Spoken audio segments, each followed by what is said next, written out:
And Harry and Meghan going to another country, pretending like they're royals when they're not. And they're doing it literally like days after Prince Andrew, ex-Prince Andrew, was arrested because they want to just really cause that stress in the royal family. All they had to do was shut up and do nothing.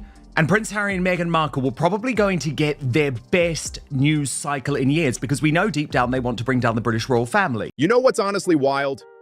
One of the most famous queens on the planet, Queen Rania of Jordan, was right there in her own palace, living her normal royal life, handling state matters, meeting leaders, doing what queens do every single day.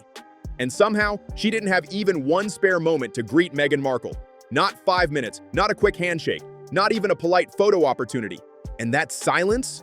That wasn't random. That wasn't forgetfulness. That was loud without making a sound.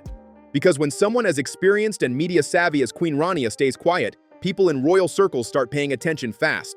By the time we finish breaking this down, the bigger picture becomes impossible to ignore. Why this moment matters, what message was really sent, and why King Charles might be watching this situation very closely right now. Harry and Meghan are back at it again, being disaster tourists, because apparently they have nothing better to do than waste government time and resources, in this case for the country of Jordan and the WHO and UN's time. Let's paint the scene clearly. Harry and Meghan arrived in Amman, Jordan, for a short 2-day visit connected to the World Health Organization. The schedule looked serious and carefully planned. Refugee camp visits, meetings with families displaced by conflict, hospital appearances, and a formal roundtable discussion with global health leaders. Cameras everywhere, photographers ready, headlines waiting to be written. Everything looked official, polished, and highly visible. But notice the wording their team used. They called it a visit, not a tour. That detail matters more than people realize. Announced yesterday was this surprise trip to Jordan in partnership with the World Health Organization. Now, 1 week right after the arrest of Harry's uncle, ex-Prince Andrew, they are traveling to Jordan for this humanitarian visit to focus on global health and mental health support. Of course, these two morons apparently are helping the mental health of refugees. But yeah, they're there today. We have some reports on what they've been doing today, as well as they'll be there tomorrow, February 26th. The royal family has been informed of the trip, of course, because they got to just poke them as much as they can, which comes 1 week after ex-Prince Andrew's arrest, and is being undertaken as a humanitarian visit in partnership with, as I said, the World Health Organization. A royal tour signals active working royals representing the crown, something Harry and Meghan chose to step away from. Still, they moved through Jordan with motorcades, security escorts, and high-level meetings that looked very close to traditional royal activity. That contrast alone raised eyebrows among observers who follow royal protocol closely. Here's the part many outlets avoided saying directly. Jordan isn't just another destination picked at random. Catherine, the Princess of Wales, spent part of her childhood there, while her father worked in the country during the 1980s. The connection runs deep. When Prince William visited Jordan officially in 2018, he openly spoke about how meaningful the country was to his wife. Queen Rania even attended William and Catherine's wedding, showing a long-standing personal relationship between the families. And she is now living in denial. She thinks she can somehow pick up the pieces of her shattered life and resume what she used to do, which was, ligging money off people, coming up with rubbish projects, borrowing money, being paid for, and just generally jet-setting around the world freeloading. Well, nobody wants to know her anymore. So when Meghan Markle arrived in Jordan shortly after William's major diplomatic visit to Saudi Arabia, people inside royal watching circles didn't see coincidence. They saw strategy.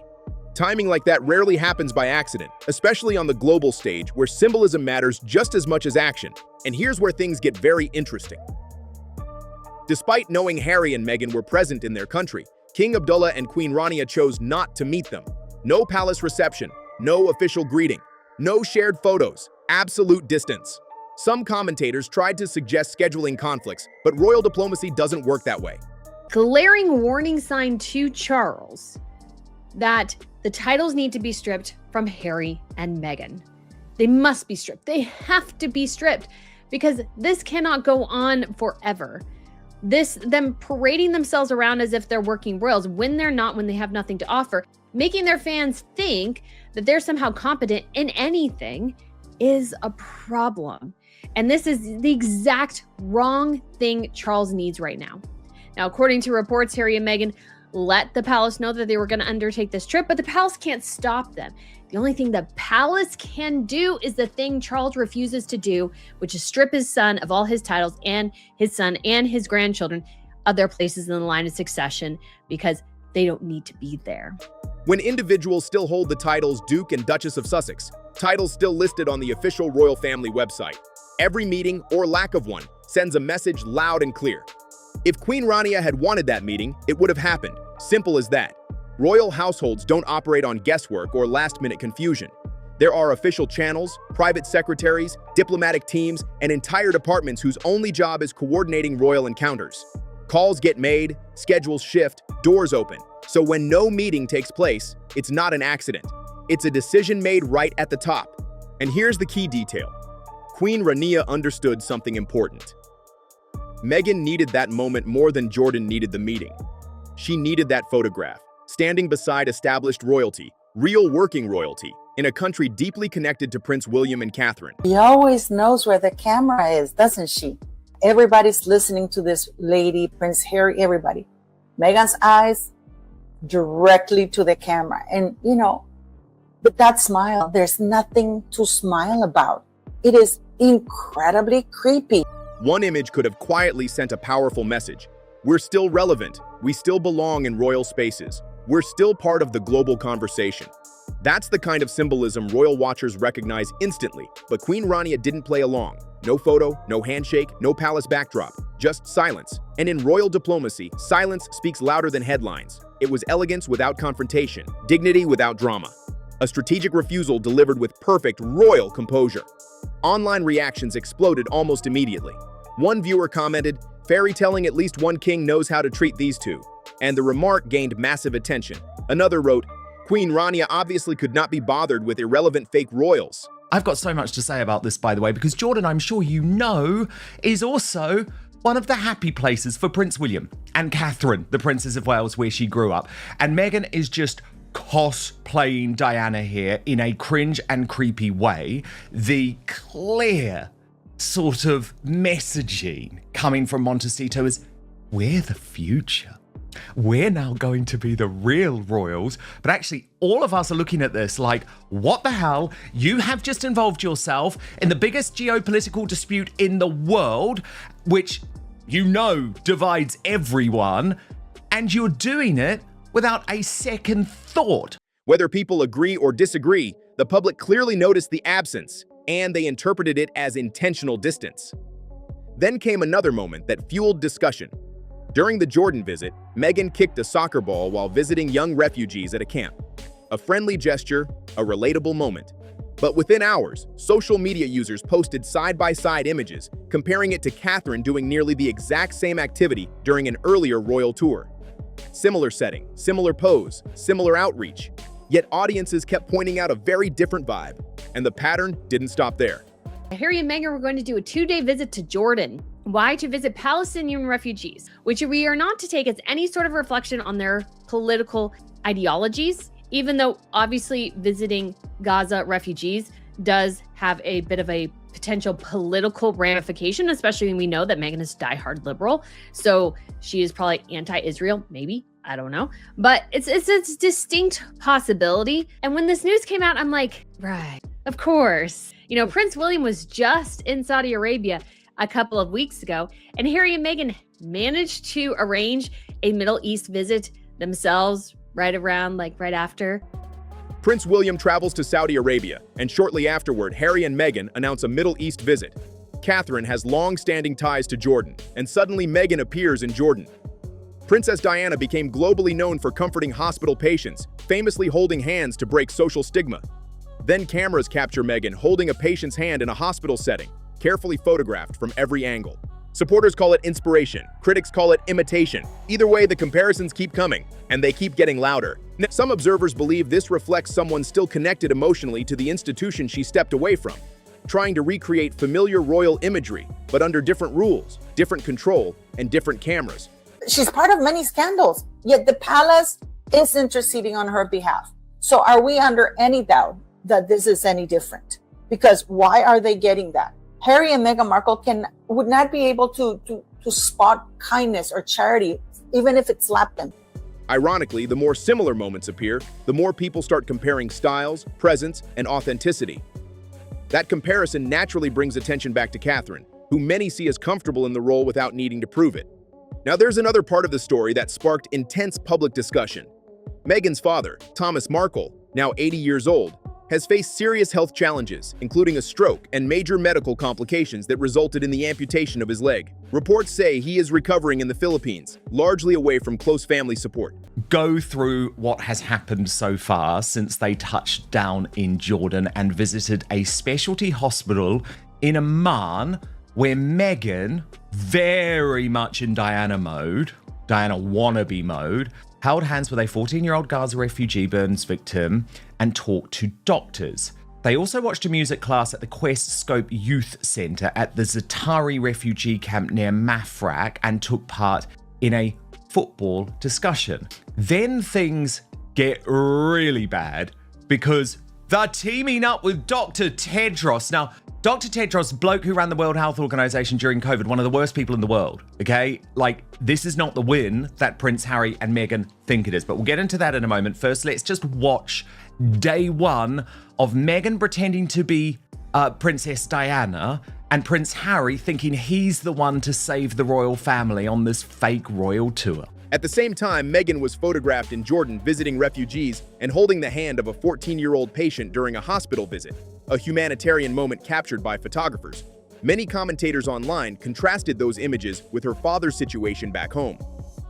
The timing led to strong reactions, emotional debates, and countless opinions shared across social media platforms. Something shifted the moment this trip began, and people who follow royal dynamics felt it immediately. The energy wasn't just about charity visits or official meetings. It felt bigger, heavier, like a quiet chess move happening right in front of everyone, while most headlines focused on the surface story. Beyond that, of course, it's just a lot of photo ops is ultimately what these appearances truly are. They get paid to go out and do photo ops and show that they're important when they're not. And Meghan Markle was snapped taking a penalty shot of football during a youth center visit in Jordan. Look at her getting down and dirty, kicking that ball. You go, girl. Oh, wait, I feel like we've seen this before. That's right. That's right. That's what Catherine was doing back in 2022. But anyway, the visit to Quest Scope Youth Center at this refugee camp, Meghan was snapped blasting a penalty past a young goalkeeper in the back of the net. She was laughing and smiling along the child refugees, many of whom have been displaced Syrians, delighted with the victory over her husband. She's taking a leaf out of Princess Kate's book, who's an actual princess, mind you. Because here's the thing nobody says out loud. Image matters more than ever in the modern royal world. Every step, every handshake, every smile is part of a carefully built narrative. And when public figures travel internationally, especially to regions connected to royal history, nothing is random. Locations carry meaning. Timing carries meaning. Even who shows up, or who doesn't, becomes part of the message. Observers noticed how controlled everything looked. The arrivals were polished. Cameras were positioned perfectly. The schedule flowed from humanitarian stops to discussion panels without a single unscripted moment slipping through. It felt less like a casual visit and more like a carefully staged statement saying, "We still operate on the world stage." And honestly, that alone sparked curiosity, because stepping away from royal duties was supposed to mean independence, a new path, a different identity outside palace structures. Yet moments like this blur the lines again. Motorcades, official security, high-profile meetings, visuals that look almost identical to traditional royal engagements. People began asking, where exactly is the boundary now? And social media picked up on the mood instantly. Comment sections filled with debates. Some supporters praised the humanitarian focus, saying visibility brings attention to important causes. Others questioned whether the presentation leaned too heavily on royal symbolism without the official responsibility attached. The discussion wasn't quiet. It was loud, emotional, and nonstop. And the fact that they have had to rely on him to make this visit happen says a huge amount. Now, in their briefing to the mainstream media, which we'll get to shortly, Harry and Meghan insisted that they had informed Buckingham Palace of their visit. Oh, big hug from Dr. Tedros. God, these two are completely delusional. They have no idea what they're doing here. They have no idea that Dr. Tedros would have to be so desperate to want them there. Another interesting detail? Body language experts and royal commentators started analyzing every interaction frame by frame. Who stood in front during photos? Who led conversations? Who addressed the crowd first? These tiny moments might seem small, but in royal culture, hierarchy is communicated without words. A half step forward can say more than a speech. At the same time, longtime royal watchers noticed a contrast between tradition and reinvention.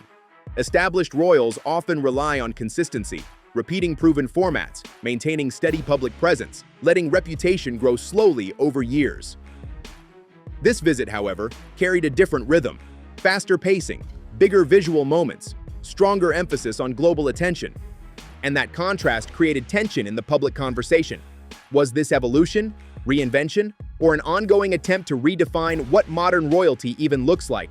Meghan, the Duchess of Sussex, and Prince Harry, we'll talk about their trip to Jordan. It wasn't full courtesy to the royals, because apparently the fact that they haven't met any main royal in Jordan, like Queen Rania of Jordan, or even the heir to the throne or whatever, it's a failure. People weren't just watching events unfold. They were trying to interpret what role was being claimed in real time. One thing became clear. Whether supporters admired the effort or critics questioned the strategy, nobody ignored the trip. Every appearance sparked discussion. Every photograph triggered comparison. And when attention stays this intense, it means something deeper is happening beneath the surface, even if nobody involved says a single word about it openly. The reaction online this week was intense. Some of the most active comment sections royal watchers have seen in months. People weren't just scrolling past. They were stopping, reading, reacting, and debating nonstop. One viewer wrote, "She can fly to Jordan, but she cannot fly to the Philippines." And that single comment spread quickly across platforms. Another person added, "Donated money for prosthetics for strangers, not for her own dad." Posts like these gathered hundreds, sometimes nearly 1,000 likes, showing how strongly audiences were responding. Whether supportive or critical, people were clearly paying attention and forming emotional opinions. And then came the detail that many commentators struggled to ignore. It's obvious that they are going out there for their own selfish reasons. They are going out there to go on a promotional tour. They are taking advantage of the fact the royal family are having a bit of a rough time at the moment. And like you said, Meghan doing the Diana thing, holding the girl's hand as she's in bed. It's so fake because we've seen the real Meghan. We've seen the way she treats her father. Harry stood there in one of the photographs holding a prosthetic leg. I find that a bit distasteful given the fact that Thomas Markle's due to be fitted for one himself, and those two don't even think about him. You cannot treat your family the way that they do and then try and convince the world that you care about anybody or anything other than yourself. During the hospital visit in Jordan, Meghan was photographed standing near prosthetic limbs, appearing thoughtful and compassionate as she spoke with patients and medical staff. The images were powerful, carefully framed, and widely shared. At the same time, reports about her father's ongoing recovery circulated online, creating a contrast that fueled discussion across social media spaces. Observers pointed out how humanitarian visits naturally involve public visibility. Cameras document outreach efforts because awareness is part of charity work. Still, many commenters argued that personal family situations feel different to the public because they are viewed through a more emotional lens. Acts of compassion towards strangers can be captured and shared publicly, but private family relationships remain far more complex and deeply personal. That tension became a major talking point throughout the week. Then another moment sent royal commentators into serious debate mode. Ask Thomas Markle, ask Prince William, ask Queen Camilla, ask King Charles. It's laughable. They are delusional. There's no matching up. There's no connection, Tash, between their personal lives and what they see as their professional lives. No, I mean, it's almost like they live in an alternate reality. They're famous, they're infamous for the destruction that they caused to the royal family. The biggest destruction, I guess, that happened, or at least tried to happen to them since the abdication. And we know that the problem was that they lied. So much of what they did was lies, and so much of what they did had monetary gain out of it. They did it for financial reasons. When Harry and Meghan arrived in Jordan, they were greeted by the British ambassador to Jordan, Peter Hall, who welcomed them publicly and thanked them on camera.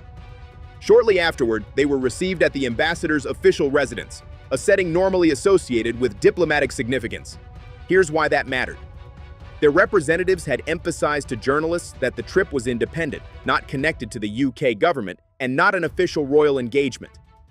The palace, according to reports, had only been informed as a courtesy. Yet the ambassador's formal reception looked strikingly official to many observers watching from afar. The World Health Organization, the government of Jordan, and others are making here is enormously appreciated. So thank you for coming. Why is a British ambassador welcoming them on a visit when Meghan Markle has trashed everything, and Harry, about the British government? This raised immediate questions. Did Ambassador Peter Hall act purely out of diplomatic politeness? Or was there quiet approval somewhere within the British establishment? Royal watchers began speculating quickly, because diplomacy rarely happens without awareness at higher levels. Every gesture carries meaning, especially when titles like Duke and Duchess of Sussex remain attached to public appearances. The reality is simple. Titles still open doors. As long as Harry holds the title Duke of Sussex, ambassadors will meet him, governments will acknowledge him, and international organizations will welcome him into influential spaces. Titles carry institutional weight built over generations, far beyond any individual personality. Many analysts believe King Charles III understands this perfectly.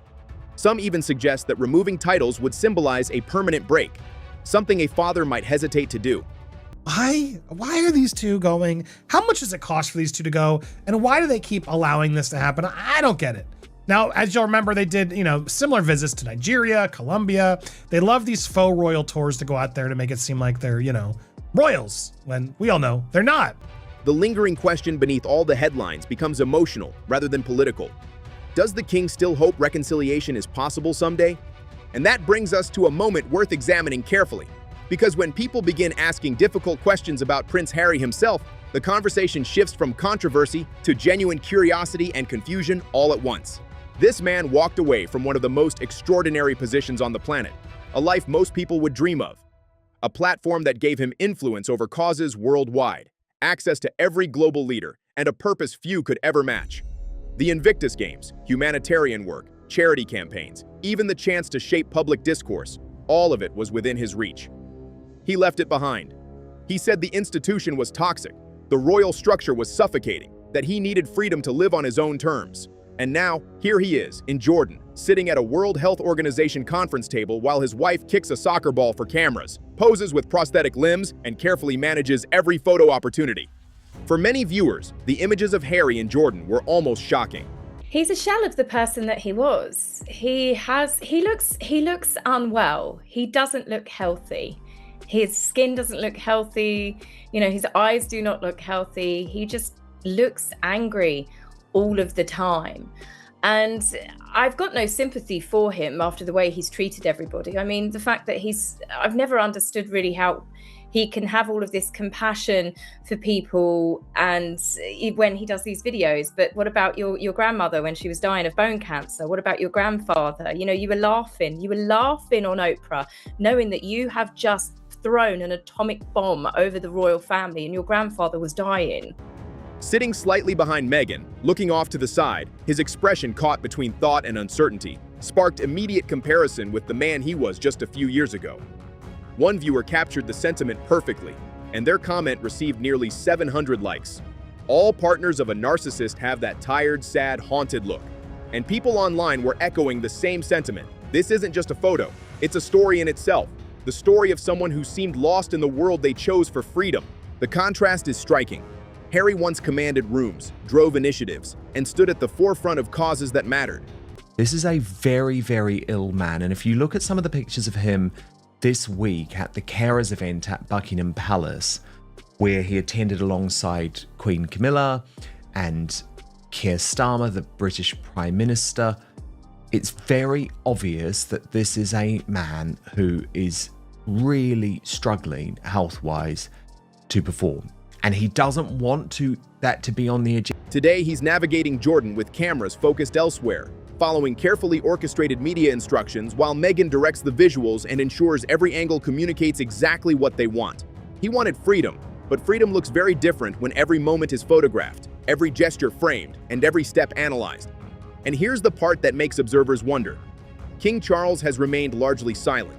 While Andrew faces arrests, Sarah Ferguson hides in Switzerland, and the monarchy navigates what many are calling its worst crisis. Since the abdication, Harry and Meghan are abroad with multiple outfit changes, a full PR team, and carefully coordinated media briefings with publications like People magazine and Town and Country. And guys, we do actually have a little bit of what I would argue is sort of a disturbing update to this story, because Harry and Meghan on their website have claimed that not only did they get to visit with embassy staff, they were at a reception at the British ambassador's residence. This should not be happening. Again, it confuses. And it's frustrating that the ambassador didn't address this, didn't figure this out, didn't run them by a palace or whatever, or maybe he did. But again, if Harry and Meghan are not being welcomed back, you need to cut them loose. Yet no statement, no formal distancing, no title removal, just the British ambassador rolling out the red carpet and welcoming them into his residence. That reality hits hard. Those titles still exist. Harry still carries the Duke of Sussex designation, and Meghan is treated in Jordan as if she belongs there. Every handshake, every conference, every photograph carries weight. And in a monarchy facing simultaneous crises, this scene shows just how complicated and potentially destabilizing the balance of tradition, public image, and family dynamics has become. So here's the big question to leave you with today. Queen Rania of Jordan, a close friend of Catherine, someone who attended the royal wedding, and a figure known for her loyalty to the British royal family, was in her own country this week. And yet, she made the choice not to meet Meghan Markle. That's right. In her own palace, with every opportunity to greet a high-profile visitor, she stayed away. Was Queen Rania right? Or was it too harsh? That's what we want to hear from you.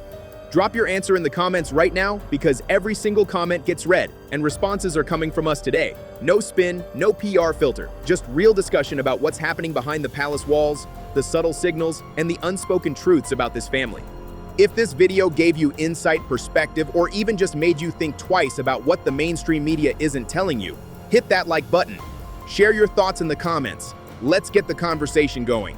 And don't forget to subscribe to Crown Clash, because every single day I post a brand new video breaking down the latest twists, drama, and inside stories from the royal world. You don't want to miss what's coming next.